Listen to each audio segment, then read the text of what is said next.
Hola, muy buenos días, ¿cómo están? Bienvenidos a Saludablemente. Nos encontramos aquí en un nuevo sábado, 18 de abril, y estamos acá para acompañarte como siempre, ¿no? La invitación es que nos acompañen durante estas 2 horas para pensar la salud desde una mirada integral, pero también para hacerlo juntos, formando una comunidad. Pueden encontrarnos en redes sociales como Saludablemente_SGF, tanto en Instagram como en Facebook, donde vamos compartiendo contenido del programa, y también nos pueden dejar sus mensajes, las opiniones, sugerencias de algunos temas que les interesen que tratemos aquí en el programa. Este espacio se construye con ustedes, así que los invitamos a todos a participar y a ser parte de Saludablemente. Saludamos a toda la gente que nos sintoniza y nos escucha aquí en Cadena O y para toda la provincia, y te invitamos también a que te comuniques desde tempranito con Saludablemente. Estamos a través del WhatsApp. También nos podés escribir un mensaje de texto, por supuesto, nos podés grabar un mensaje de audio.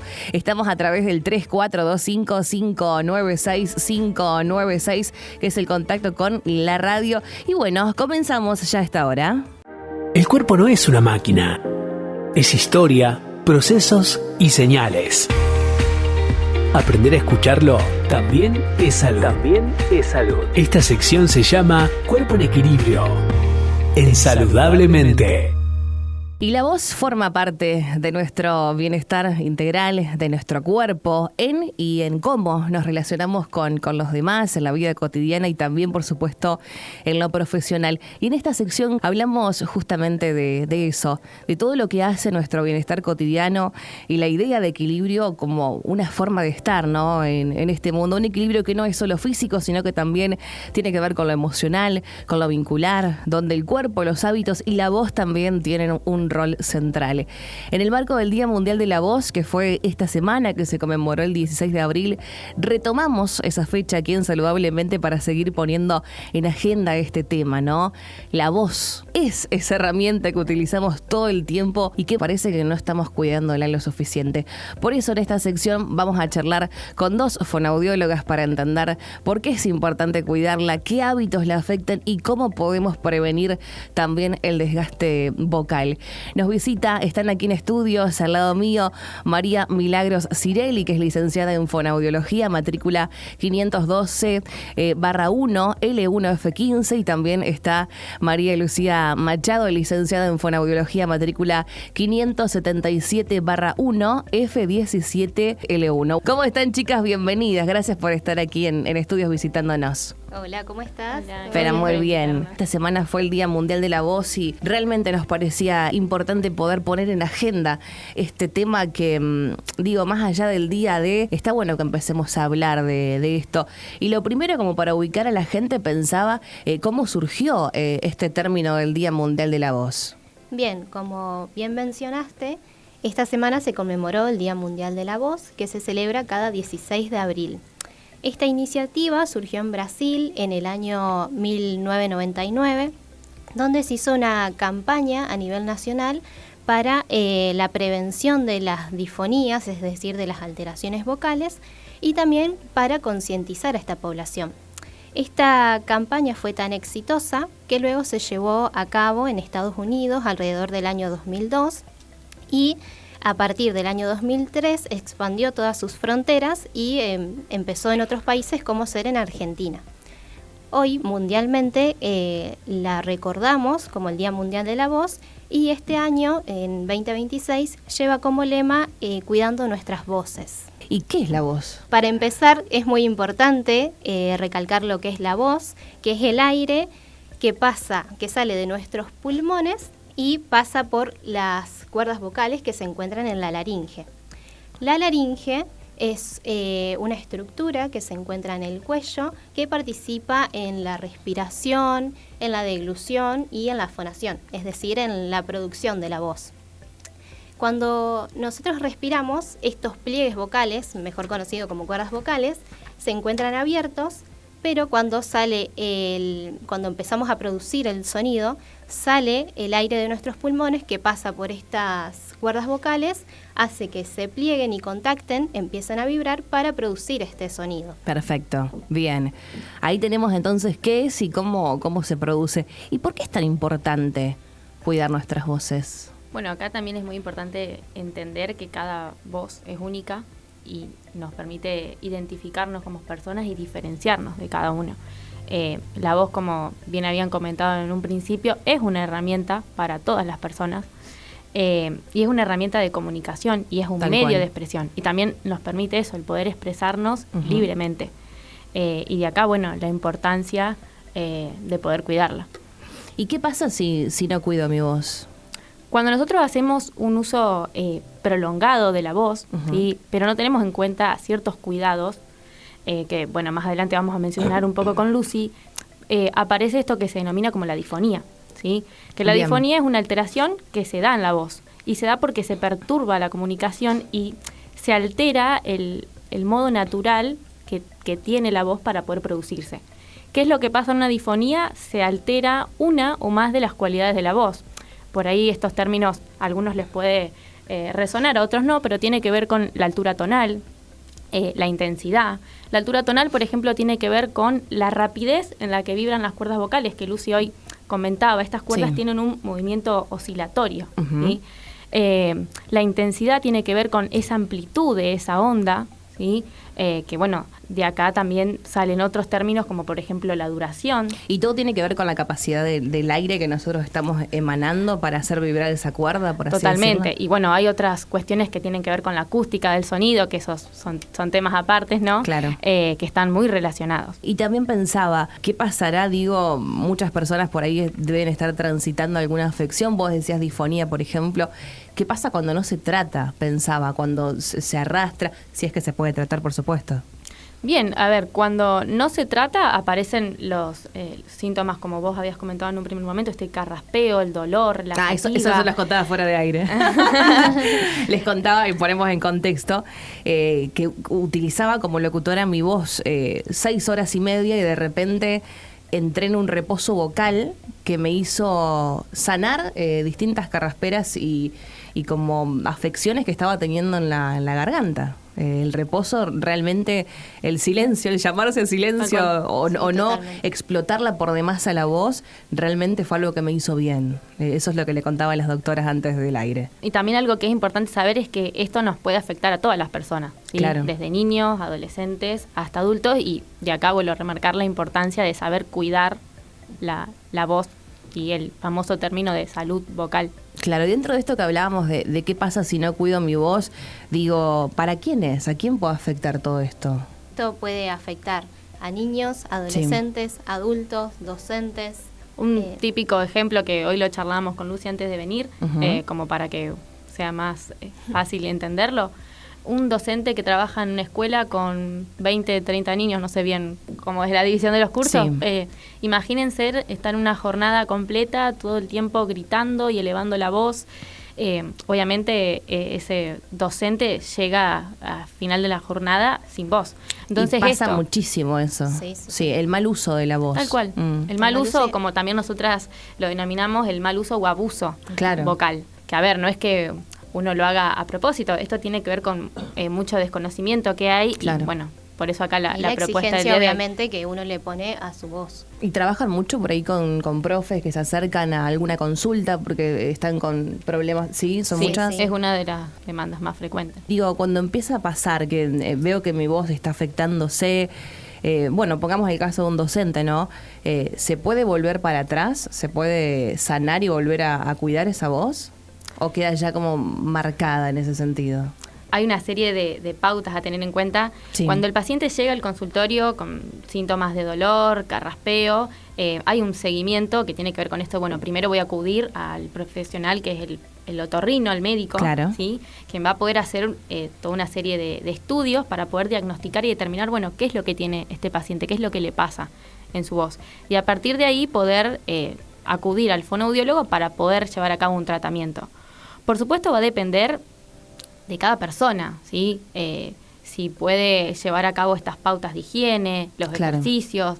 A ver, es un error por ahí de nuestra parte el poder decirle a un paciente en este plazo de tiempo se va a curar tu voz. Claro. Depende de cada uno y no todas las personas somos iguales y no todas las voces son iguales. Bien, así que eso va a depender mucho de la persona y del caso en particular. Totalmente. Sí, totalmente. y de el tiempo que cada persona le destine. Exactamente, a ese cuidado vocal. Claro, perfecto. ¿Y qué consejo nos traen hoy para cuidar nuestra voz? Bueno, un poco también lo que hablábamos antes de salir al aire, esto Ajá. de la hidratación, es fundamental tomar agua, que lo ideal sería a temperatura natural. Para los fanáticos del mate, el café o el té, no hay ningún problema el poder tomar esos insumos, pero lo importante es siempre acompañarlo de agua. Y bueno, también un poco lo que tiene que ver con la alimentación. Un caso también muy común son aquellas personas que tienen reflujo, entonces, bueno, un consejo es comentarles esto de evitar la salsa, las frituras. Ajá. Por supuesto, si vemos que al tener estos cuidados no se revierte, lo ideal es acudir a un profesional. ¿Y qué nos hace? ¿Qué nos provoca en la voz? Por ejemplo, vos decís tomar café o té acompañado de agua, o esto de las frituras, digo, ¿en qué punto llega a afectarnos? Como para que la gente también entienda del otro lado. A ver, esto lo que hace es irritar la mucosa de Bien. la cuerda vocal. Hay que tener en cuenta que las cuerdas vocales son pliegues, pero no es una sola estructura, es una composición de varias capas, Ujú. ¿sí? Y la cuerda vocal actúa en conjunto con esas capas, entonces es muy importante saber cuidarlas, ¿sí? Y todo esto que tiene que ver con el evitar Claro, por eso hidratarse tal cual. Totalmente. constantemente. ¿Qué nivel de hidratación, digamos? ¿Cuánta agua al día? Con Más o menos como para llevar adelante una buena salud vocal en este caso. Y se puede tomar de 8 a 10 sorbos por día, como Ajá. para estar hidratando constantemente. No Bien. es necesario que nos tomemos un vaso de repente, pero sí de pequeños sorbos, Claro. de ir recordando esto durante todo el día. ¿Algo más que me tenían que decir respecto a esto? ¿A de los Sí. consejos? Bueno, también tenemos la parte del sueño, que es muy importante el descanso. Eso sí. Es fundamental descansar las 8 horas, ya que mediante la noche se reparan todo lo que son las células que cubren la capa superficial de estos pliegues vocales y que se fueron dañando durante el día. También otras cosas a tener en cuenta es buscar momentos de silencio, de descanso vocal, que es lo que hablábamos antes de salir al aire, Claro. como para poder regenerar todo esto que se va dañando durante Ujú. el día. Y además evitar lo que son ambientes ruidosos, tratar de sobrepasar el ruido de ambiente, evitar por ahí si hay ambientes con mucho humo y polvo, lo que es respetar las latencias en cuanto estamos hablando. Ujú. Y mantener una buena postura, que por ahí muchos no lo tienen en cuenta, pero esto de mantener la postura, de poder proyectar bien la voz, también influye bastante. Y prestar atención mucho a las alergias. Y esto, Consultar siempre al profesional correspondiente. Esto de proyectar no es fácil, o no todos lo entienden tan fácil, Sí, ¿no? sí, totalmente. En este caso yo, porque soy locutora y vengo de la comunicación, pero a ver, como para explicarle a los que están del otro lado, cuando decimos proyectar, ¿a qué estamos haciendo referencia? Bueno, es alcanzar el nivel de voz que estamos queriendo transmitir, digamos. Claro, es la emisión, La emisión, ¿no? claro. Claro. Sin esta necesidad de tener que tensar, gritar Claro. y Claro. elevar la voz. También está muy relacionado al aparato respiratorio, Claro. la capacidad de coordinar. Es las increíble formas de cómo todo da cuenta de que la voz es cuerpo. Totalmente, ¿Eh? sí, sí. Es una integralidad justamente. ¿Y qué pasa con el estrés también? Pensaba, ¿no? ¿El estrés termina decantando en cierto punto nuestra voz? Muy relacionado. Sí, Sí. muy El relacionado. estrés, las emociones. Más que nada, bueno, no queríamos profundizar, pero tenemos varias favor. clasificaciones de lo que son las disfonías, donde también acá tenemos lo que son las psicógenas, donde vemos lo que es el estrés, que esto puede influir totalmente. Incluso también es algo que pasa en las consultas, que más allá de que el paciente viene y te expresa el síntoma, lo que siente, sea dolor, fatiga, también, como todas personas, pasamos por un montón de situaciones en la vida y es inevitable esto del estresarse y por supuesto que afecta a la voz.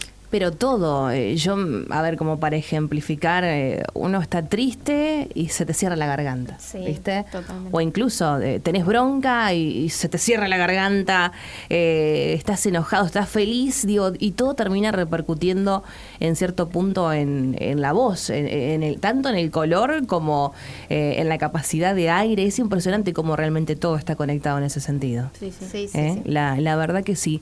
Y bueno, y dentro de lo que ustedes prepararon para para charlar en el día de hoy. ¿Cuándo deberíamos preocuparnos en este caso? Y es cuando nosotros vemos que todos estos síntomas, ya sea la fatiga, la ronquera, vemos que persiste por más de 15 días. Entonces, bueno, acá lo ideal es primero hacer una consulta con el otorrino, que como les había comentado en un primer momento, va a ser quien va a llevar a cabo una serie de estudios, Sí. Para poder determinar cuál es el problema, qué es lo que pasa, ¿sí? Si hay o no una patología laringia, Claro. y a partir de ahí acudir al fonoaudiólogo y poder llevar a cabo el tratamiento correspondiente. Bien, el primer paso es el otorrino, entonces, Sí. dentro Sí. de esta cadena, como para comprender también, y ellos derivan a los fonoaudiólogos. Exactamente. Sí. Perfecto. Nosotras como fonoaudiólogas no podemos, si bien tenemos los conocimientos y podemos determinar, bueno, a ver, estoy escuchando esta voz, puedo inferir, se puede estar tratando de esto o de otra cosa, el diagnóstico como tal lo pone el otorrino. Y Claro. a partir de ahí es el seguimiento. ¿Y trabajan con chicos? ¿Han tenido por ahí la experiencia de tener algún paciente niño, niña? Respecto al área de la voz, en mi caso no. Ajá. Yo trabajo más con adultos, sobre Bien. todo docentes, que llegan con estas manifestaciones de que termina el día y se quedan sin voz. Es terrible, es Pero bueno, terrible. llegan muchos niños Sí, también. sí, también. Tampoco es mi caso, yo no trabajo con voz actualmente, pero llegan niños con esto de estar gritando, que quedan con una disfonía. Y sí, la verdad que hay bastantes consultas. Sí. Y el tema docente es realmente preocupante porque no hay una capacitación. Hace años que venimos escuchando y que vemos más que nada, uno escucha hablar al docente y ya se nota como esa voz, viste, como media gastada, dolida incluso. Algunos hasta se quedan sin voz. Es realmente muy alarmante lo que está pasando en ese sentido, pero digo alarmante porque no hay capacitación. Uno como locutor sabe cómo manejar el aire, hasta dónde puedo esforzar mi voz o hasta no, pero digo, un profe realmente que no tiene capacitación en comunicación es muy difícil. Es muy difícil y bueno, me imagino, no sé, la gente que en otras áreas también trabajan por ahí coordinando grupos, no solamente los profes, sino que también todo el tiempo están esforzando la voz. ¿Cuáles son las recomendaciones que ustedes les dan en este caso? Volvemos a lo mismo, hidratación, alimentación, ¿es prestar atención a eso? Sí, también cuando uno habla con los pacientes, y te pongo de ejemplo el clásico docente, profesor de educación física, Sí. también es marcarles esto de que es un cambio de hábito. Bien. Esto de, bueno, a ver, tengo 20 chicos, 30 en la sala, bueno, ¿qué puedo hacer? Utilizar un micrófono tal vez para no Claro. gritar. A veces cuando ya estamos con chicos que son adolescentes, que están en la secundaria, donde uno ya puede darles ciertas consignas, es decir, bueno, a ver, le explico el ejercicio a tal alumno y que él pase el mensaje al resto de sus compañeros. Es buscar estrategias, pautas, Claro. para ir cuidando de la voz. Perfecto. ¿Y qué pasa con los fríos? Hoy decían, recomendaban el agua natural. ¿Es verdad que nos hace realmente mal por ahí de sopetón algo bien frío para la garganta o...? Sí, todo lo que son las temperaturas o muy caliente o muy frío. Ah, muy caliente también. Sí, Bien. afecta todo lo que es la mucosa de estos pliegues vocales. Bien, perfecto. ¿Y qué pasa con el tabaco, doctoras? Es un tema. Es un tema. Ustedes no la ven, pero se miraron. ¿Trabajan? ¿Tuvieron casos? ¿Sí? Sí. Sí, el tabaco, el alcohol, obviamente también uno entiende que no le podemos pedir al paciente, bueno... Claro, prohibírselo tal cual. desde un primer momento. Pero sí pueden ir reduciéndolo, ir aconsejando de ir tratar de dejarlo.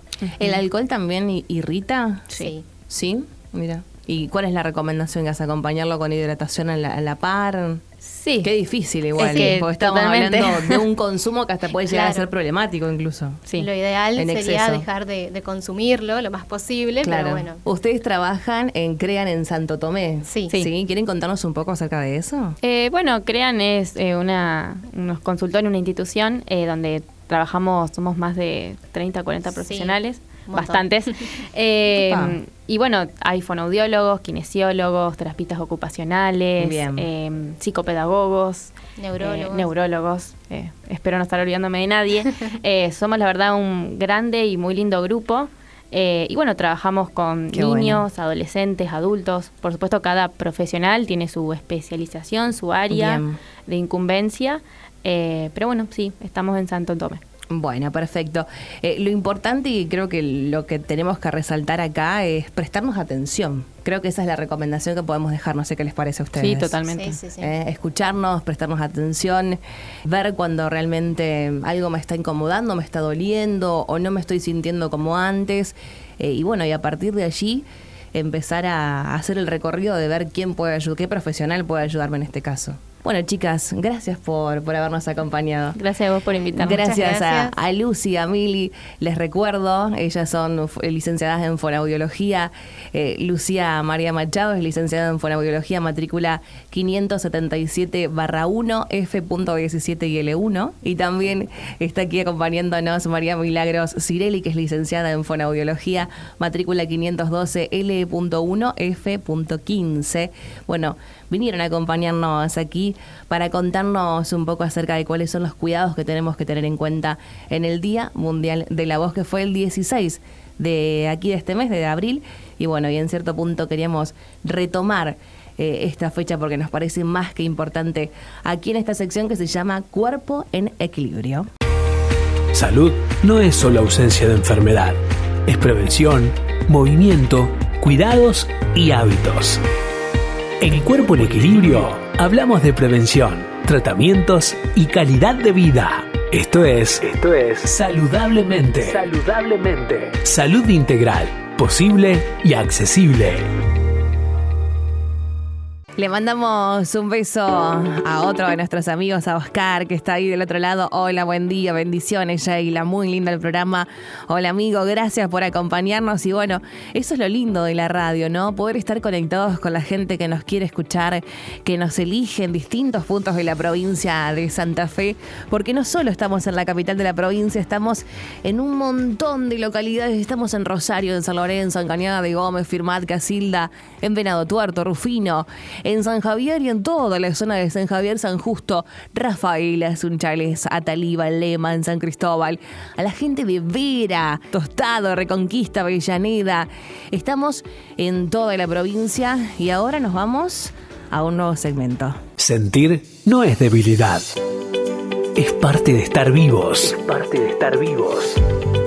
En este espacio hablamos de emociones, vínculos y salud mental desde una mirada humana y preventiva. Bienestar emocional en Saludablemente. Y en este bloque vamos a poner el foco en un tema que viene generando mucha preocupación en las últimas semanas, que es lo que está pasando en distintas escuelas del país en relación a episodios de violencia, amenazas, a situaciones que circulan entre los adolescentes y que generan realmente alarma en toda la comunidad educativa y en la comunidad en general, no solo en la educativa, ¿no? Vamos a conversar con María Angélica Marmet de la Escuela de Psicología Social Pillón Rivière de aquí de Santa Fe. La idea es poder correr un poco la mirada de estos hechos puntuales para poder pensar qué está pasando en la sociedad y particularmente con los adolescentes. María Angélica, ¿cómo estás? Bienvenida nuevamente aquí a nuestro programa. Buen día para vos. Hola Sheila, gracias. Bueno, María Angélica, preocupada, ayer te lo decía, realmente preocupada por todo lo que está pasando, como para recapitular un poco, ¿no? Para la gente que nos acompaña, darle un poco de contexto. Cuando yo hablo de episodios de violencia, comienzo, por así decirlo, con lo que pasó en San Cristóbal, ¿no? Con este joven que disparó a los compañeros y terminó lamentablemente dándole muerte a un joven muy pequeño, un chico de 13 años. Después, en otras ciudades, situaciones de chicos circulando con armas de juguete, con armas blancas. Venimos de una semana en donde este jueves y viernes se generó un tren viral donde comenzaron a desafiar a los adolescentes a generar caos en la escuela mediante amenazas en los baños, en donde se inscribían leyendas como tiroteo en la escuela, tal fecha. Digo, ese es el contexto en el cual vamos a conversar. Uh-huh. Entonces yo pensaba, María Angélica, desde la psicología social, ¿qué lectura inicial hacen de la violencia que se está reproduciendo en las escuelas?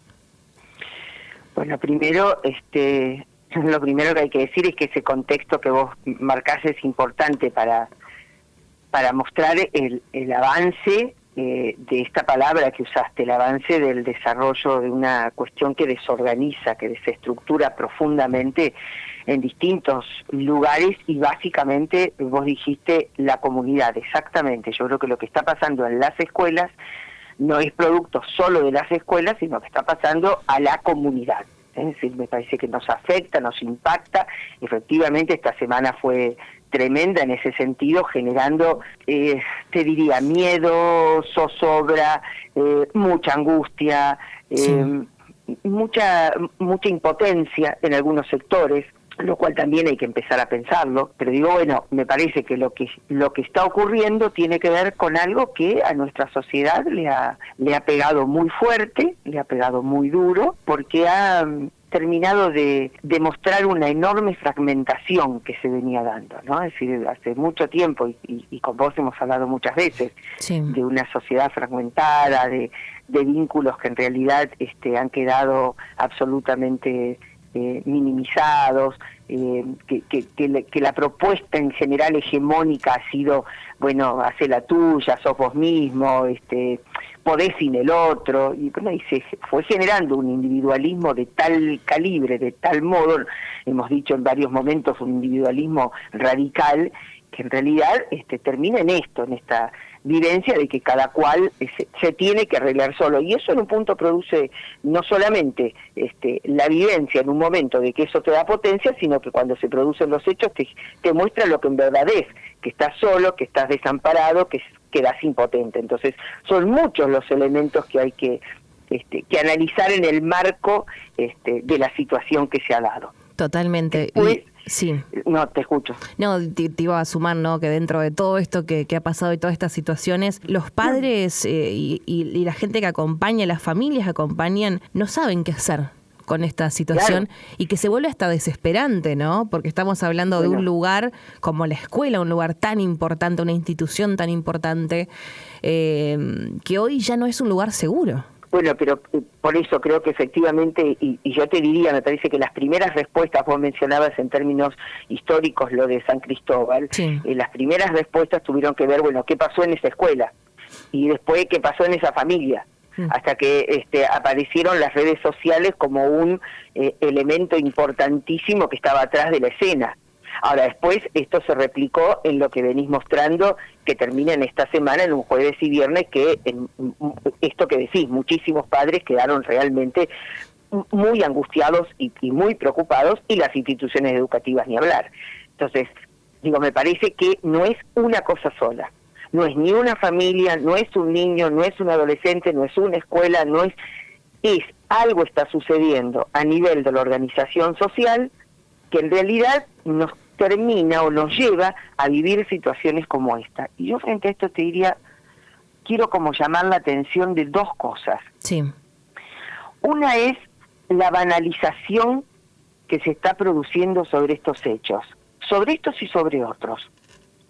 Cuando, ordeno mejor la idea, cuando nosotros hablamos de psicología social, siempre decimos que para poder comprender lo que le pasa y lo que hace y lo que siente una persona, un sujeto, necesitamos mirar ese contexto concreto, real, de vínculos y de relaciones sociales en las que este sujeto se va desplegando. ¿Está? Primera cuestión para poner a foco, porque la nuestra no es la única respuesta, es una. Sí. Pero me parece que mira un aspecto que es muy importante. Sí, bueno, ¿qué es lo que está pasando atrás de estos procesos? Genera miedo en un momento. Ahora, hay muchos adolescentes y hay muchos niños que los viven como una cosa trivial, como una cosa sin importancia. Puede ser un juego. Divertido. No tiene... Sí, te diría para algunos hasta divertido, o inclusive que no tiene consecuencias, no tiene efectos. Y si el efecto es, en todo caso, desorganizar la escuela, poner a todos los adultos en funcionamiento en relación a poner en juego los protocolos, y además no tener clase, bueno, hasta podría ser desde ese lugar pensado como una forma divertida. El problema es que me parece que esa banalización de las cosas está ligada a un proceso de banalización de cosas importantes que suceden en los ámbitos mucho más abarcativos. Es decir, nosotros venimos de 1 o 2 semanas donde la banalización de hechos pero muy importantes, como el enriquecimiento ilícito de algunos funcionarios, o como la posibilidad del robo de otros funcionarios, el dejar a personas sin ningún tipo de cobertura y demás, bueno, es parte de un plan, ¿sí? Es parte de una política. A vos te toca estar de este lado, es parte de una política. Lo estoy relacionando con lo más macro. Claro, sí, por supuesto. Bueno, asistimos al discurso de un presidente que suelto de cuerpo dice que si el plan no funciona no pasa nada. ¿Qué quiere decir que no pasa nada? Quiere decir que no solamente los hechos producidos, los daños que se pueden haber producido, bueno, no tienen consecuencias, sino que además alguien puede aferrarse a una teoría, a una cuestión y decir, lo pongo en juego, cueste lo que cueste, y si no, no pasa nada. Simplemente yo me voy, es decir, yo estoy pensando en mí, el resto no importa. Digo, hablando de esto que decíamos de cómo están pensados los vínculos en la sociedad que vivimos. Sí. El otro día yo tenía una charla también con un colega tuyo, entre mate y mate, y un ratito antes de entrar le decía, había padecido una noticia donde Netanyahu había bombardeado y había matado a médicos que estaban asistiendo a heridos en la guerra en el Líbano. Dijo, a ver, no pasa nada, nadie dice más nada, no hay un sentimiento que en este momento necesitamos volver a apropiarnos de él, que es la indignación. Nosotros no nos indignamos casi por nada. Es más, todo va siendo naturalizado. Totalmente. Bueno, ¿cuántos años de la guerra de Rusia y Ucrania? Yo me he cansado de abrir programas diciendo que seguimos en guerra entre Rusia y Ucrania y en algún punto terminó siendo normal. Ahora con el tema de Irán, Estados Unidos, digo, hay un clima en donde nos estamos acostumbrando a ese caos, que incluso estamos mencionando caos internacional, ¿no? Rebota en cierto punto en nuestro territorio. A eso es lo que quiero apuntar. Claro, y es que es así, es decir, no son lineales estos procesos, no es que eso automáticamente entra en la cabeza y a vos te autoriza, no es así, es tremendamente complejo, pero nosotros vamos aprendiendo a hacer, vamos aprendiendo a sentir, vamos aprendiendo a pensar en un mundo concreto. Bueno, este es el mundo donde los adolescentes están aprendiendo a sentir, a ser, a vivir, un mundo en el que el otro puede no importarte, un mundo en el que si no le importa, si el otro no te importa a vos, vos tampoco en un punto le importás al otro. Entonces la conexión es más importante que la comunicación. Establecer vínculos no es tan interesante, lo más importante es estar conectado con todo el mundo y saber de las redes sociales de gente en otros lugares, en otros...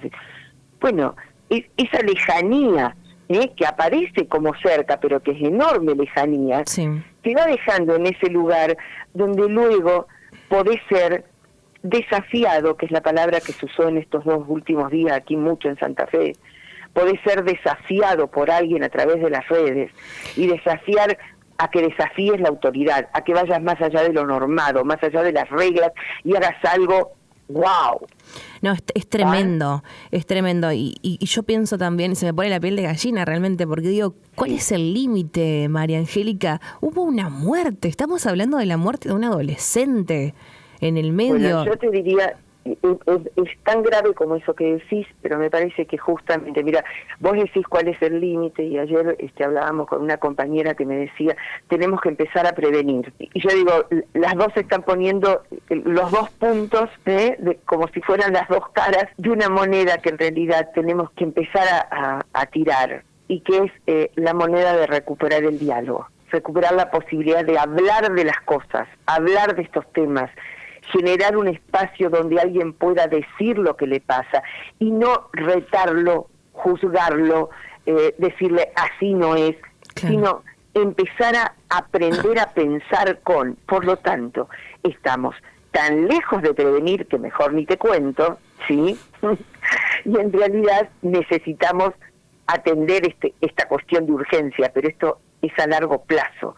Cuando yo digo recuperar el diálogo, estoy hablando justamente de algo que hemos perdido. Nosotros estamos acostumbrados a hablar y a decirte, yo lo que pienso, vos lo que pensás, y como esa es mi idea y la otra es la tuya, las dos también. Claro. No, ajustémosla a los hechos. Repensemos, a ver. Hoy hablamos, bueno, dentro de esto de cuál es el límite, también pensaba qué rol juegan las redes sociales. Hoy mencionaba el trend viral, y cuando yo digo trend viral le explico a la gente, es como una viralización que se realiza de las redes sociales que abarca no solo a Santa Fe, sino que esto se hizo en distintas provincias del país para dejar un mensaje en los baños de la escuela donde decía tiroteo a la salida el 18 de abril. Entonces, eso es un trend viral que desafiaba a los chicos, lo explico porque hay gente que por ahí no entiende, ¿no? Desafiaba a los chicos a que en las escuelas alguien pueda hacer esto en los baños. Y esto se hizo. Y realmente el jueves y viernes acá en Santa Fe fue un caos, porque no solamente fue esto, sino que la broma escaló tanto que empezaron a circular comunicados falsos realizados por los chicos, uno intenta entender, porque realmente no lo terminamos de comprender, en donde se seguía desafiando a este límite. Por eso yo decía, estamos hablando de una muerte, porque esto comenzó con la muerte de lo que pasó en San Cristóbal, y de allí el desafío de decir, bueno, vamos a seguir burlándonos de esto que pasó, vamos a armar caos en la escuela. Y pensaba que dentro de todo esto, en las redes sociales, la familia también está muy metida con las redes sociales y termina desatendiendo por ahí al adolescente. Sí, o estamos metidos en... Bueno, por eso digo, yo creo que tenemos que recuperar, los adultos somos los que tenemos que empezar por recuperar el diálogo y la capacidad no de decir, así no es, debe ser de esta manera, sino de escuchar, de atender, de pensar a partir de ellos y demostrar la seriedad que tienen estos procesos, porque efectivamente se empieza por aceptar un desafío, por ser parte de un desafío que te diría, la muerte fue en San Cristóbal, si acá me están desafiando a poner lo de un tiroteo, punto, lo pongo, ¿cuál es el problema? ¿Ah? Ahora, el problema es que si hay alguien que efectivamente, además, escaló en esa red social y entra en el desafío que entró este chico de San Cristóbal, y además va con un arma, la cosa se puede concretar, pero esto no es posible ser pensado, porque cada quien está pensando en yo puedo a este desafío de escribir en el baño de la escuela o en la puerta de tal aula, tal cosa, puedo, y hace que la escuela entera se ponga, se altere, entonces genero miedo, me da poder, wow, mirá, ¿me entendés? Se piensa desde solo su lugar y la respuesta inmediata a ese proceso. No se ligan las cosas, pero es que eso es parte de la fragmentación a la que estamos sometidos. Todo está fragmentado, nuestra forma de pensar, nuestras formas de decir, de relacionarnos. Bueno, tenemos que empezar a juntar estas cosas y entender que las cosas tienen consecuencias, que son procesos, que si uno los fragmenta, simplemente lo que está haciendo es partir algo que se sigue desplegando, solo que con otras características y con otras consecuencias. Sí, lo que vemos, María Angélica, es una crisis de límites, ¿no? Y vos mencionaste hoy el tema de la autoridad y también sumaría el tema institucional de la escuela como institución, ¿no? Y como lugar de respeto, justamente. Seguro, pero bueno, viste, yo digo, me parece que tenemos que ir desde pensar nosotros como adultos, ¿qué vamos a hacer en tal lugar particular? A empezar a tener acciones que nos conecten con los otros en esa particularidad. Digo, en la familia es una. En cada familia habrá que buscar cuáles son las formas, los momentos, qué cosas tienen que hacer los adultos. Y no es, bueno, ahora nos ponemos a conversar. No, va a haber que encontrar el momento. Pero hay que estar atento a encontrar y descubrir ese momento. En las instituciones escolares hay enorme preocupación, en muchas escuelas se empiezan a generar espacios, se sienta alguien a hablar con los chicos, hay dispositivos como las ruedas de convivencia, no en todas se ponen en juego, no en todas se aplican, y me parece que es importante que la escuela, te diría, como institución, recupere esta cuestión de que algo pasa en su escuela, pero tiene que ver con también otras escuelas. Por supuesto. Digo porque, por ejemplo, hubo escuelas en las que se empezaron las clases como si nada hubiera ocurrido y nadie habló de nada. De lo que pasó, por ejemplo, aquí en Santa Fe. Sí. No, de lo que pasó en San Cristóbal. Perdón, me quedé pensando. De lo que pasó en San Cristóbal, sí, ¿no? Cuando se empezaron las clases a la semana siguiente en distintas escuelas de la provincia, en algunas, porque me llegó el comentario y porque hemos conversado con algunos docentes preocupados, se empezó como si nada hubiera ocurrido. esos chicos estuvieran, como vos decís, cuando vos mencionás todos los lugares que está Cadena O y que está saludablemente, nos están escuchando de distintos lugares de la provincia, pues sí. En todos los lugares de la provincia se supo lo que había pasado. Y había gente que podía sentirse con mucho miedo, preocupada, otra que podía sentirse, mirá qué interesante lo que pasó, mirá qué poder que tiene este pibe. ¿Me entendés? Decir, sí. A ver, ¿por qué no indagar qué pasó en cada uno de esos lugares? Bueno, cuando nosotros creemos que las cosas, que los pibes saben, que las pibas saben, que se enteran, que no les damos lugar, estamos favoreciendo esto que estamos diciendo, la posibilidad de la soledad, de que queden inmersos o atendidos por otras redes que desconocemos, en lugar de poder generar con ellos vínculos que nos permitan conocer y ayudarlos a transitar lo que tiene que ver con la llegada al mundo adulto y a este mundo adulto tan complejo en el que están viviendo, ¿no? En el que estamos viviendo. ¿Qué mensaje te gustaría dejarle, bueno, tanto a las familias? Pensaba también en los docentes, ¿no? Que por ahí se pueden sentir, no quiero decir aterrados, pero asustados, ¿no? Con todo lo que está pasando, y a la comunidad también que está atravesando que ve de lejos este escenario. Yo creo que lo principal es no neguemos, no banalicemos. Nosotros y nuestros hijos y nuestras hijas están siendo, a ellos a ver, nos está llegando un mensaje que me parece que procura la desorganización y el caos como una forma de dominación. Pillon Rivière, cada vez que hablaba del poder, decía: el poder se juega en todos lados. El asunto es que en las aulas, porque él hablaba específicamente del proceso de aprendizaje, nosotros despleguemos ese poder como poder hacer para transformar, poder hacer para ser mejores, poder hacer para crear, poder hacer para disfrutar de la vida colectiva y en conjunto que tenemos. Y creo que es hora de que nos demos cuenta que en cada espacio donde estemos es necesario recuperar esta capacidad de diálogo, de pensar con el otro, de poder discutir una idea y buscar el argumento y de animarme a decir, pucha, esto no lo sabía, o esto no es lo que yo pensaba, y a la vez de aprender con el otro, mostrarle al otro que es posible en el diálogo recomponer los vínculos. Creo que esa es la tarea titánica que tenemos por delante. Perfecto, María Angélica, te agradecemos el tiempo, como siempre, ¿no? Estos momentos de charla tan importante, y como lo veníamos charlando en distintas oportunidades, hoy estamos con el tema de la salud mental, la verdad que en una crisis, y lamentablemente esto se termina viendo de distintas maneras en la escuela, ¿no? La escuela es el lugar, ¿no? que refleja todo lo que pasa en la sociedad, y no es menor también poder dedicarle el tiempo, unos minutos, para poder reflexionar acerca de todo lo que está pasando. Gracias, María Angélica. Un abrazo. Abrazo Chao. grande. Charlábamos con María Angélica Marmet de la Escuela de Psicología Social Pillon Rivière de Santa Fe. Bueno, a raíz de, como escuchaban, ¿no?, los distintos hechos que nos han atravesado en la provincia de Santa Fe en el ámbito escolar. Digo en el ámbito escolar porque esto sucede en la escuela, ¿no?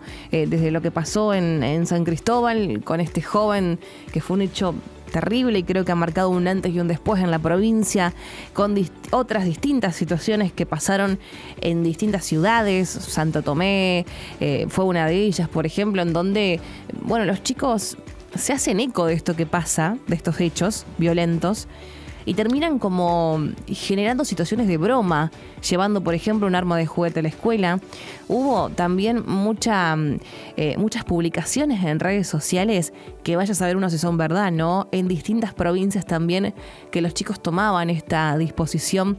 Y no quiero dejar pasar también algo que nos dijo este mes Pablo Mainar de Hablemos de Bullying Santa Fe, y también lo habíamos hablado con Cristian Esperati desde Educación Emocional, ¿no?, que cuando vemos un arma por ahí nos asustamos en estas noticias, cuando vemos que los chicos están tomando estas situaciones violentas, pero hay mucho detrás, ¿no? Y es la pregunta de empezar a preguntarnos qué está pasando con este chico qué pasa con la familia, qué pasa con el consumo problemático, qué pasa con el juego online. Digo, todas esas cosas son también justamente cosas que hay que prestarle atención para poder empezar a entender quizás lo que está pasando en la escuela. 3 minutos para las 9 de la mañana, 3425596596 para que te comuniques con nosotros. Vivimos en un mundo que exige, acelera y muchas veces agota. En Bienestar Emocional hablamos de estrés, vínculos, autoestima y salud mental. Porque aprender a nombrar lo que sentimos también es cuidarnos. Saludablemente. Continuamos en Saludablemente y qué lindo es saber que están ahí del otro lado. Besos a la gente que nos escucha de San Justo. Bueno, Cadena O está en toda la provincia. Te recordamos que podés escucharnos también a través de cadenao.com.ar, que es la página de la radio. Te podés descargar la aplicación en tu teléfono celular también para escucharnos. Radio Cadena O Santa Fe. La vas a encontrar con el loguito de la radio. La descargás gratuitamente y ya nos escuchás vayas a donde vayas. Y también te recomendamos que nos sigas en redes sociales y te vas enterando de todo lo que charlamos aquí en el programa de día sábado. Lo vamos replicando de lunes a viernes en redes sociales. ¿Cómo son nuestras redes? Saludablemente y en bajo SF nos encontrás así en Instagram, también en Facebook y por supuesto que en el canal de YouTube y en Spotify también nos pueden escuchar. Gracias por estar del otro lado, gracias por acompañarnos. Alimentarse es una decisión cotidiana. ¿Sabías que no todo lo que ingerimos nos nutre? En esta sección hablamos de hábitos y nutrición. Esto es Conciencia Alimentaria en Saludablemente.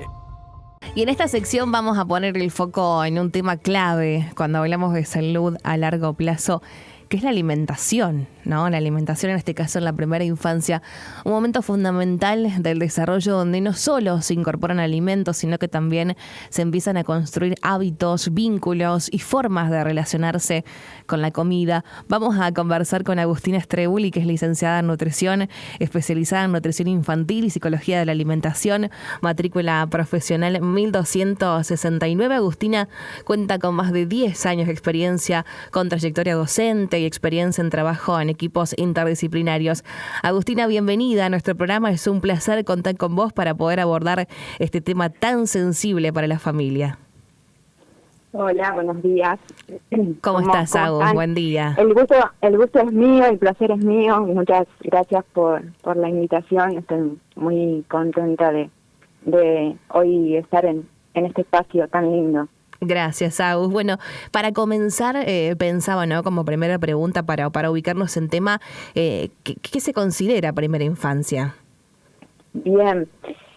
Bueno, la primera infancia es como este periodo de la vida que va desde el nacimiento hasta aproximadamente los 5 años.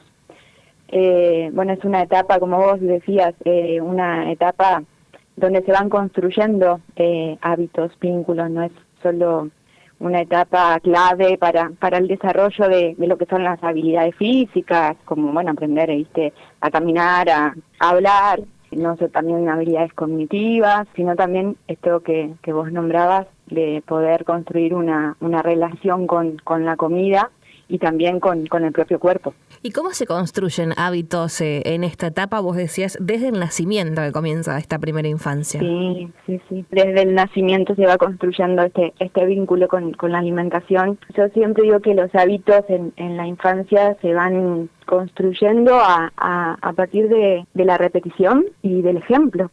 O sea, nosotros como mamá, como papá, que el niño o la niña nos pueda ver en este caso, ver qué comemos, cómo nos relacionamos nosotros con la comida, con nuestro propio cuerpo, el de poder ir experimentando con la comida cuando tenemos, pasamos desde una lactancia, o sea que decidamos una lactancia con leche humana, leche materna o con fórmula, después pasamos a esta alimentación complementaria, de empezar a experimentar, de tocar, de oler, de probar, que muchas veces es como que le tenemos miedo a ese ensuciar la casa, el caos, pero no, el caos es necesario porque también se va desarrollando esta experiencia con lo sensorial. ¿Y hay un poco de juego, Agus, en todo esto? ¿Cómo? ¿Hay un poco de juego en todo esto de la alimentación? En este momento de decir, bueno, lo dejo que se ensucie, que experimente, digo, ¿hay un poco de juego en todo eso? A eso me refiero. Sí. La alimentación complementaria, por ejemplo, lo más usual, habitual, es observar este cuidador que da el alimento con la cuchara. Ajá. Bueno, ahora si bien es un método que está hace tiempo, ahora está más de moda. No sé si lo conocen, que es el Baby Led Weaning, que es esta alimentación autorregulada por el bebé, donde justamente se ofrecen los alimentos desde otra mirada para que el niño o la niña toque, pruebe, decida qué comer de todo lo que se le ofrece. Y bueno, es como este experimentar con lo alimentario. Uh-huh. Sí, eso está, bueno, ahora hay muchos padres de la nueva era que lo implementan también. O por ejemplo, no sé, no priorizar darle leche de fórmula, eso se escucha mucho también. ¿Eso está mal? ¿Cómo lo ve usted como nutricionista, doctora? Porque también puede llegar a ser un mito, ojo. Yo, por supuesto que defiendo mucho la lactancia con leche humana. Digo leche humana porque suele ser que también no sea de la propia madre por cuestiones. Pero bueno, la leche materna, la lactancia materna, yo digo que la lactancia puede ser de dos formas. Con leche materna o con fórmula, porque dependerá de un montón de factores que puedan hacer que no se lleve a cabo en la lactancia materna. Entonces no es tampoco demonizar las fórmulas porque a veces son necesarias, y también está el deseo de cada mamá. Nosotros como profesionales de la salud, por supuesto que tenemos que acompañar. La verdad que la lactancia es un momento muy vulnerable para esa mamá que recién tuvo a su bebé, y a veces falta información, acompañamiento. Sí. Entonces, bueno, muchas veces ahí aparece, por suerte, la industria cada vez se va como buscando la manera de que sea más parecida. No se logra, por supuesto que no se logra que sea similar a la leche materna, pero bueno, sí, yo acompaño en las decisiones de cada familia. ¿Y qué significa la alimentación saludable en un niño pequeño? Bueno, hoy hablábamos de los alimentos, ¿no? Y las formas de comer, pero digo, ¿el contexto tiene mucho que ver? La definición de alimentación saludable es como que siempre la pensamos desde lo nutricional, es decir, de incluir nutrientes. Y la verdad que yo considero que la alimentación saludable no tiene que ver solo con incluir nutrientes, sino, es decir, no solo qué se come, sino también esa experiencia emocional segura con la comida. Es decir, cómo se come, a ver si es con presión, con obligación, si es con el acompañar, con el respetar. Hoy se habla mucho de crianza respetuosa y dentro de la crianza está la alimentación. Esto de respetar las señales que tenemos innatas desde que nacemos, de hambre, de saciedad, cómo, en dónde se come, si es un ambiente tranquilo, si es un ambiente de peleas, de discusiones, con quién compartimos ese momento de comida, que también en el día a día, mamá, papá que salen a trabajar, que bueno, muchas veces tenemos pocos tiempos de comidas juntos, pero bueno, yo siempre les digo, bueno, en lo que podamos, al menos una comida del día todos juntos, e intentemos que con quien esté presente, ese cuidador que esté presente en ese momento. ¿Qué pasa con el tema de obligar a los chicos a terminar el plato, ¿no? ¿Qué hacemos con esa negación o con esa frustración que también por ahí atraviesan las familias porque el chico no quiere comer ciertos alimentos? ¿Qué hacemos con eso? ¿Cómo lo manejamos? La preocupación más sí. Que más existe en las familias es esto de o come poco o come mucho. Es como los dos extremos. Sí. Sí, obligar a terminar el plato no es bueno. Lo mismo que el decir deja de comer porque ya es mucho. Es como estos dos extremos que te digo, que siempre la preocupación de las familias, o sea, la más común. Esto de obligar o limitar interfiere en lo que te decía antes, en esta autorregulación natural que tiene ese niño o niña. Los niños, las niñas nacen sabiendo cuánto comer. Si uno empieza a observar desde esto que te digo, desde la lactancia, cómo nos damos cuenta, una mamá, cómo se da cuenta que el niño o la niña tiene hambre, bueno, con su forma de comunicarse, que es el llanto es distinto cuando tiene hambre, entonces ahí damos de comer. Entonces esta es autorregulación natural que tenemos desde el nacimiento. Si empezamos a interferir con el obligar o el sacar, se pierde, se deja de registrar la saciedad, se empieza a rechazar esto que vos decías, a negarse, a comer. Y aparte es como que también se mete la amenaza, ¿no? Bueno, vos querés jugar con los jueguitos, bueno, vas a jugar cuando te terminás de comer todo el plato. Digo, es como una negociación incluso constante con ese niño, con esa infancia.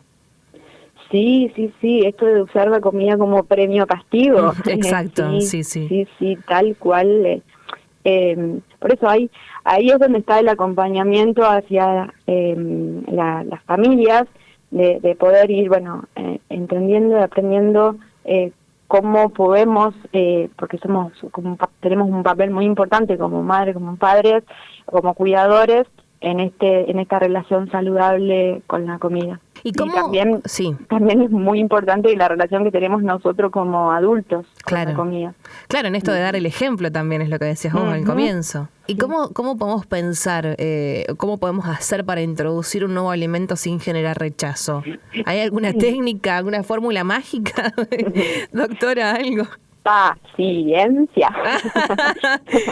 Esta es la fórmula mágica. No, a ver, en la etapa del desarrollo de la infancia hay un momento donde es común que el niño o la niña rechace nuevos alimentos o alimentos que ya comía antes.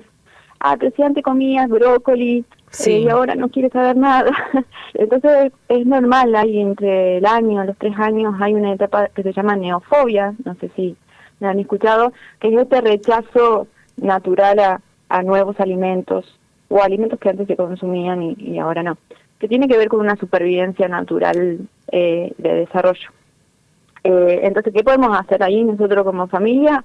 Seguir exponiendo a ese niño, a esa niña, a ese alimento, no desde la obligación tenés que comértelo, sino de que sigan estando en nuestras preparaciones. Además, se dice que hay que exponerlo más de 15, 20 veces para que pueda ser aceptado, y a veces lo dejamos ahí en la mesa junto con alimentos que son seguros para ese niño, esa niña, decir que sí los acepta, que sabemos que sí o sí los va a aceptar para que pueda tener un alimento para elegir. Entonces, en pequeñas cantidades que estén ahí, que lo sigan viendo, sin presión, de poder que estén, esto que digo, otros alimentos aceptados, que exploren. Y entonces para mí la clave en esa etapa es la paciencia, el bajar la exigencia como adultos, ¿sabes? Queremos que ese niño, esa niña coma como comemos nosotros, como un adulto, y no, es todo un proceso el aprender a alimentarnos. Bueno, acá nos llega un mensaje de un oyente, dice, hay un tema con el tema de las texturas en la comida, dice, mi hija, por ejemplo, no soporta las cosas viscosas. Bueno, es un tema, ¿no? En este caso, desde la viscosidad, pero debe haber un montón de texturas a las que los chicos les gusta o no les gusta, o les llama más la atención o no. Sí, a ver, ahí es lo que te digo de lo sensorial.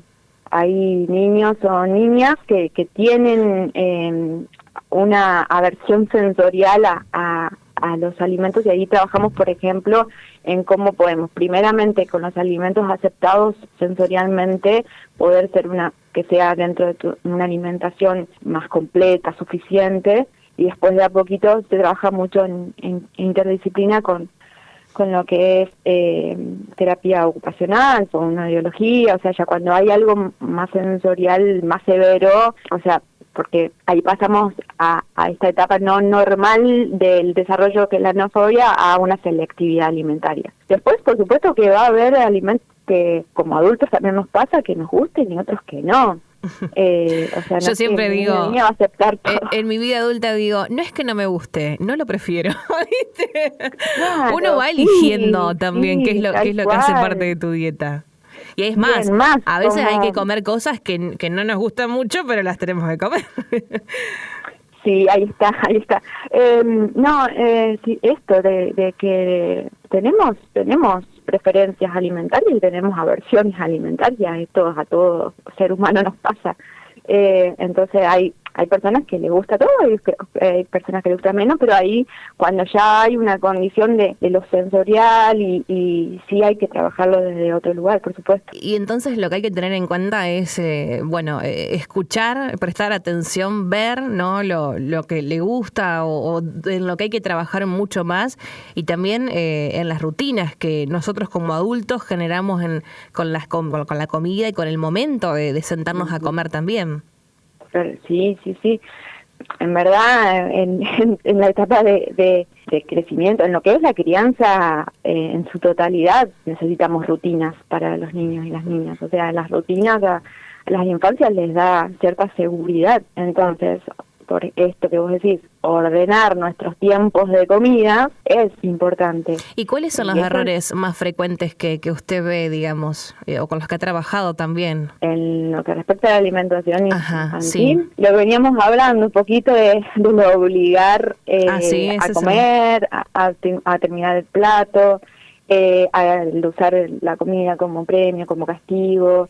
Eso es lo que más ve usted en las atenciones. Sobre todo estos dos polos de decir, me preocupa que coma mucho y me preocupa que coma poco. Esto es lo que más se ve. Y después el tema de, la relación, lo que pasa es que estamos inmersos en una sobreinformación y entonces preocupa mucho qué le tengo que dar de comer, qué no, otras veces desde cierto miedo, porque también, bueno, ahí vemos un poco de todo en cuanto a las redes sociales, en las noticias, en lo que se informa con respecto a la alimentación. Entonces muchas veces están perdidos porque no sé cómo manejar la alimentación y bueno, es una preocupación. Yo creo que la mayor preocupación es lo de come mucho, come poco, y después los errores que se dan es esto que te digo, usar la comida como premio castigo, las expectativas poco realistas con respecto a la alimentación.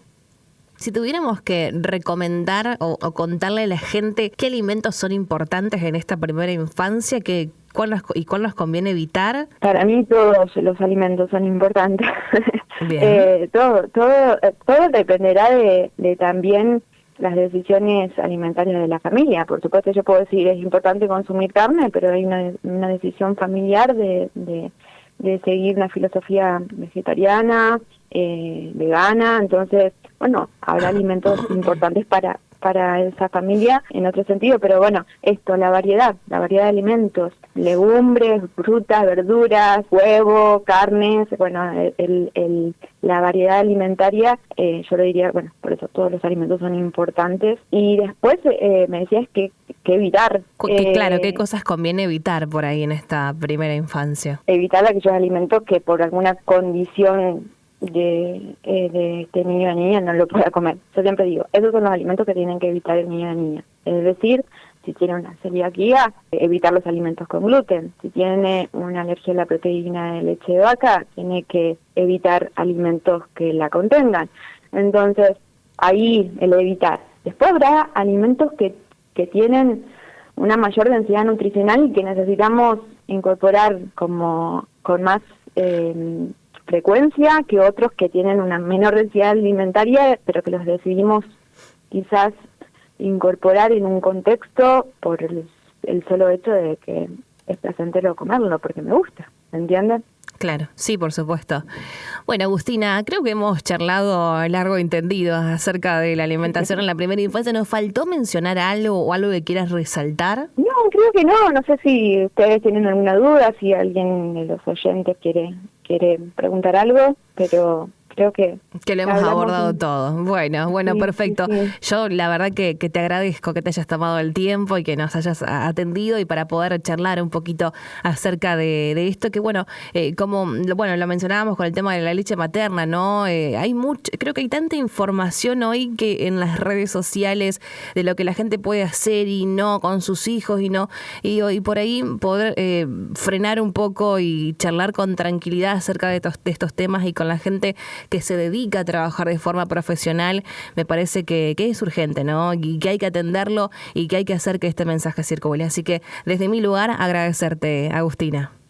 Bueno, yo agradecida, la verdad muy contenta de que se me haya convocado y por supuesto seguramente habrá otra oportunidad para ver alimentación infantil, podemos hablar tantas cosas. Por supuesto. Pero me pareció súper lindo lo que charlamos hoy, sobre todo esto de que nos quede de que como mamá, papá tenemos un papel súper importante en ayudar a nuestros hijos e hijas a poder desarrollar una relación saludable con la comida en todo sentido, no solo en qué se come, sino en este entorno emocional seguro con respecto también no solo a la comida, sino al cuerpo. Perfecto, Agustina, gracias por este contacto. Que tengas un lindo día. Gracias, un abrazo. Chao, hasta Igualmente, luego. chao. Charlábamos con Agustina Stregulli, licenciada en nutrición. Ella es especialista en nutrición infantil y psicología de la alimentación, matrícula profesional 1269. Pudimos empezar a pensar en la alimentación en la primera infancia, no solamente de lo nutricional, sino también desde lo emocional, lo vincular, entendiendo que en esos primeros años se construyen muchos de los hábitos que nos acompañan durante toda la vida. Le agradecemos a Agustina por sumarse a esta charla y por ayudarnos a seguir pensando justamente estos temas desde una perspectiva integral. Besos a nuestra amiga de San Justo, se quedó enganchada con el tema de la violencia también y nos decía, pero ¿en qué estamos fallando para que un chico de 12 a 18 años piense que las amenazas estén bien, que el hacer daño al otro está bien? Nos pregunta acá un oyente. Lo hablábamos con María Angélica, ¿no? La verdad que estamos en una situación complicada y no solo en la escuela. O sea, la escuela es un lugar en donde se hace eco de todo lo que está pasando en la calle, ¿no? En la calle, en la política, en lo nacional y en lo internacional. Hoy hablamos de los conflictos bélicos que tenemos a nuestro alrededor. Y aunque no parezca, todo eso tiene mucho que ver con la violencia que hoy estamos atravesando. Hola, Guille, muy bueno el programa. Te propongo un tema, fibromialgia, dice. Mi mujer tiene. Y acupuntura. ¿Hay alguien en Santa Fe que haga acupuntura? Gracias y éxitos. Y te escucho, te leo, quiero saber de qué te gustaría que charlemos también aquí en el programa. Nos encanta saber que estás ahí del otro lado. Y te recuerdo que lo podés hacer a través de las redes de Cadena O, 425596596 para que te comuniques con nosotros y en redes sociales nos encontrás como saludablemente_SF. Enseguida volvemos. Elegir cómo nos alimentamos también es salud, porque alimentarse con conciencia es escucharse. En Conciencia Alimentaria encontrarás información, entrevistas con profesionales para hablar de hábitos y decisiones que nutren. Esto es Saludablemente. Continuamos en Saludablemente y queremos hablar acerca de algo que pasó esta semana. En los últimos días se conoció una situación que vuelve a poner en agenda un tema central dentro del campo de la salud mental, que es el ejercicio profesional y la importancia de la habilitación formal para desempeñarse en áreas tan sensibles como la atención psicológica. En la provincia de Santa Fe, una mujer fue imputada tras ser acusada de ejercer como psicóloga sin contar con título habilitante, desempeñándose durante varios años en distintas localidades. Este tipo de hechos abre preguntas necesarias sobre el control profesional, sobre la responsabilidad institucional y también sobre el cuidado de las personas que acceden a estos espacios de atención. En Saludablemente creemos importante abordar este tema porque habla de la necesidad de reforzar la confianza, la regulación, el cuidado en el vínculo entre profesionales y la comunidad, especialmente en áreas vinculadas a la salud mental. La información, para los que no la escucharon esta semana, es que una mujer de 37 años fue imputada por ejercer como psicóloga. Ella no contaba con el título habilitante y estaba ejerciendo su trabajo en las ciudades de Santa Fe, Santo Tomé y Sauce Viejo. La atribución delictiva fue realizada por la fiscal Rosana Perecín ante el juez Leandro Lazzarini en una audiencia desarrollada en los tribunales de aquí de la ciudad de Santa Fe. La funcionaria del Ministerio Público de la acusación sostuvo que de forma habitual, entre el año 2019 y la semana pasada cuando fue detenida, la imputada se hizo pasar por psicóloga y remarcó que con este ejercicio ilegal de la profesión puso en riesgo la salud mental de numerosos pacientes y le generó perjuicios económicos a 3 instituciones en las que trabajó durante años. La fiscal detalló que para simular que estaba habilitada, la mujer investigada mostraba copias de un diploma apócrifo que presuntamente certificaba que en mayo del año 2019 ella se había recibido de licenciada en psicología por la Universidad Católica de Santa Fe. La fiscal lo que mencionaba es que en realidad solo cursó 4 materias de esa carrera. También comentaba que mediante engaños esta mujer logró que 2 centros de días ubicados en Santo Tomé y un geriátrico que funcionaba en Sauce Viejo consiguió que le pagaran a cambio de realizar sus diagnósticos, historias clínicas, acompañamientos psicológicos para los que no tenía las competencias necesarias. Es terrible. La fiscal subrayó que les hizo creer a los responsables de estos establecimientos que tenía las condiciones y las aptitudes propias del título falso que ella estaba ostentando. La funcionaria del MPA también contaba que la imputada estafó a una adolescente y a su madre que contrataron sus servicios de forma particular entre mayo y noviembre del año pasado.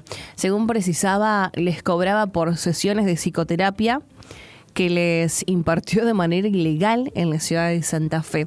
Pero sí mencionó que la mujer a su vez se presentaba en medios digitales como psicóloga especializada en geriatría estética y acompañamiento terapéutico a domicilio para adultos mayores. Ella promocionaba su actividad a través de redes sociales y así como también del sitio web de una red de profesionales de salud mental. Ahora lo que me preguntaba cuando recorría la información es, ¿nadie controló? ¿Qué pasó? ¿Saben cómo salta todo esto? A fines del año pasado, el geriátrico para el que la mujer de 37 años trabajaba se comunicó con el Colegio de Psicólogos para pedir que destraben el código QR de un documento que ella había presentado para acreditar su supuesta matrícula. Bueno, este método de verificación es ajeno a los colegiados reales, por lo que esta consulta generó que empiecen a indagar en este posible ejercicio ilegal de la profesión. Así es como comienza a darse a conocer, ¿no?, todo lo que estaba pasando.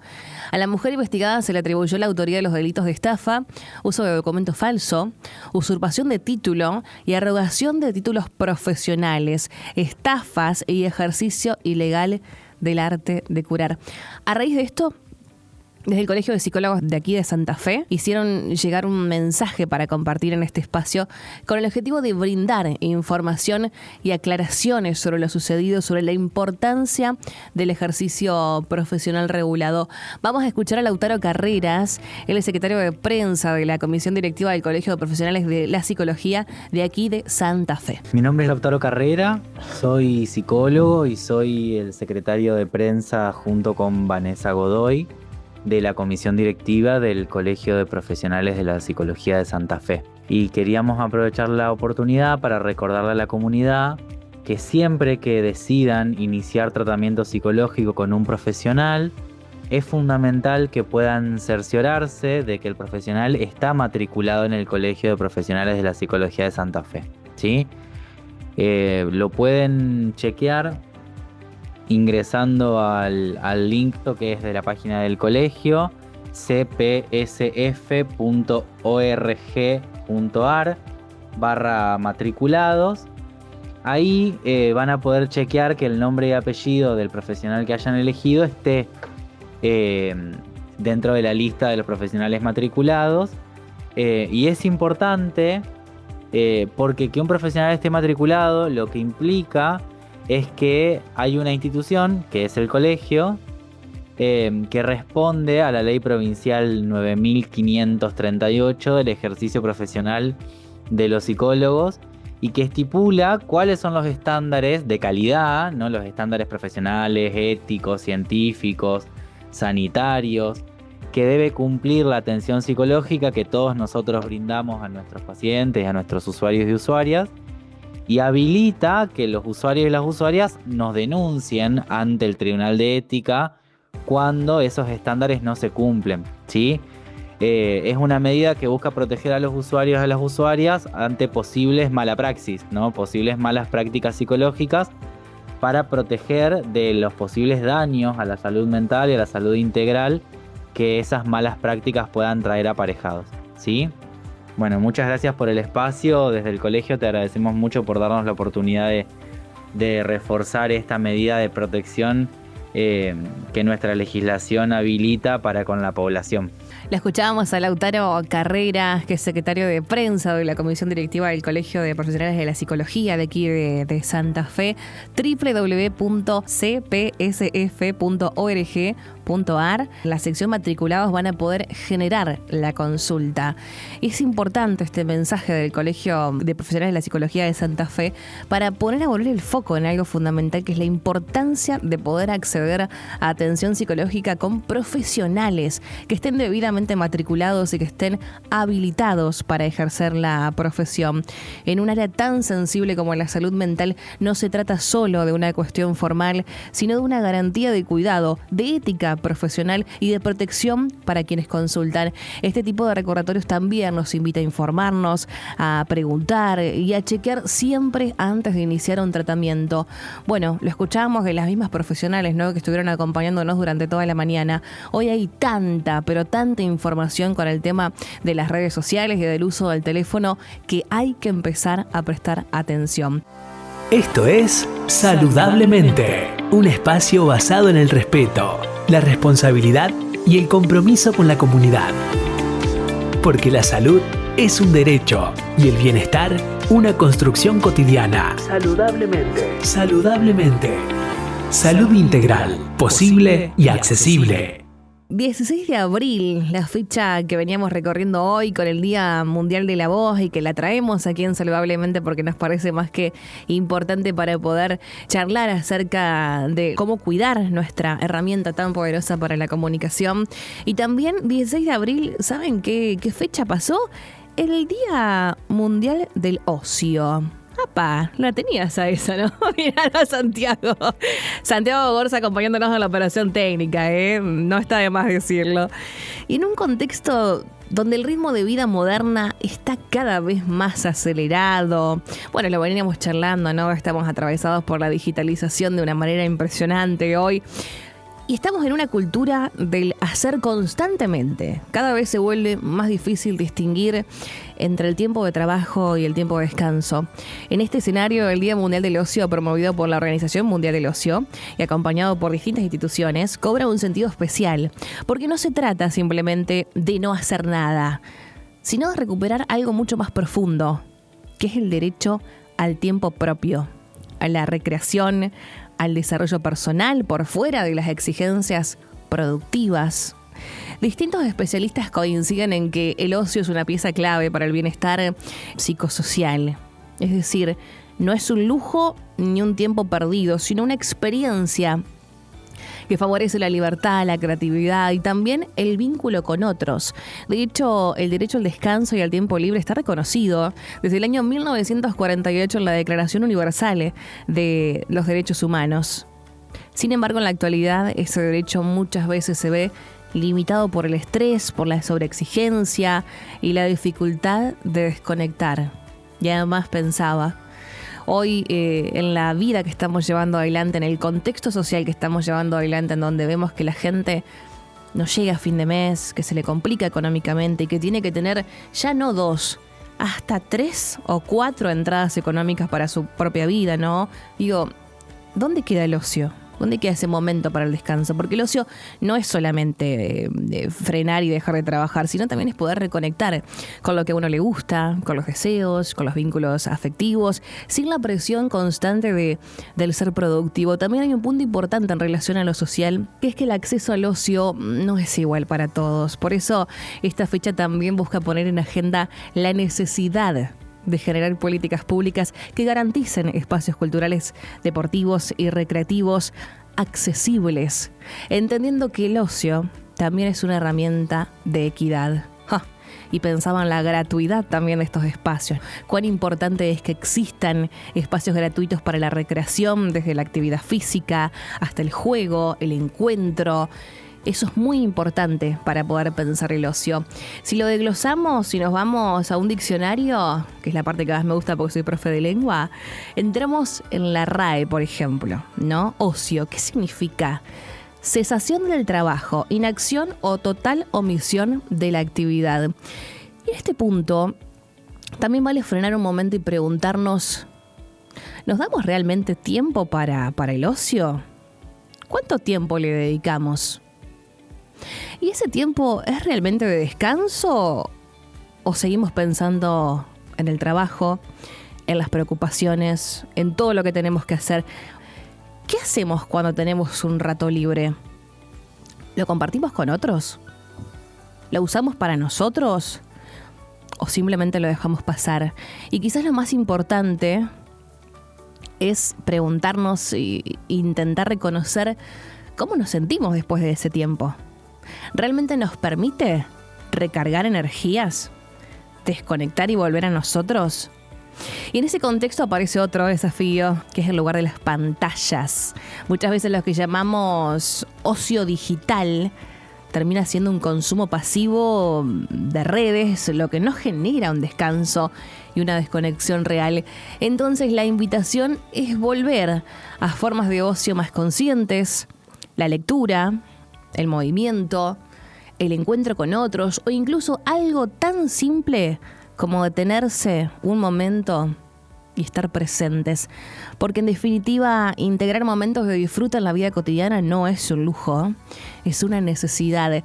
Y quizás en medio de tanta exigencia, empezar a recuperar esos pequeños espacios, compartir un mate, salir a caminar, frenar un rato, capaz que eso también sea una forma de volver a equilibrarnos. Fecha que me parece importante también dentro de este concepto que hemos creado de comunicar salud. ¿Qué es comunicar salud? Es hablar de todo lo que hace a una salud integral. Desde lo que veníamos recorriendo con Cuerpo en Equilibrio en el Día Mundial de la Voz, lo que hablamos en bienestar emocional, que es el tema de la violencia, lo que pasa con los adolescentes en la escuela, hasta conciencia alimentaria, que charlábamos también con la nutricionista Agustina Strebuli acerca de cómo se lleva adelante la alimentación en la primera infancia. Bueno, dentro de todo eso, el ocio también es salud. El ocio también es importante y es algo que no queríamos dejar pasar dentro de las efemérides que hemos tenido durante la semana. La verdad que un placer, me ha quedado mucha información, pero ya estamos a minutos nada más del cierre.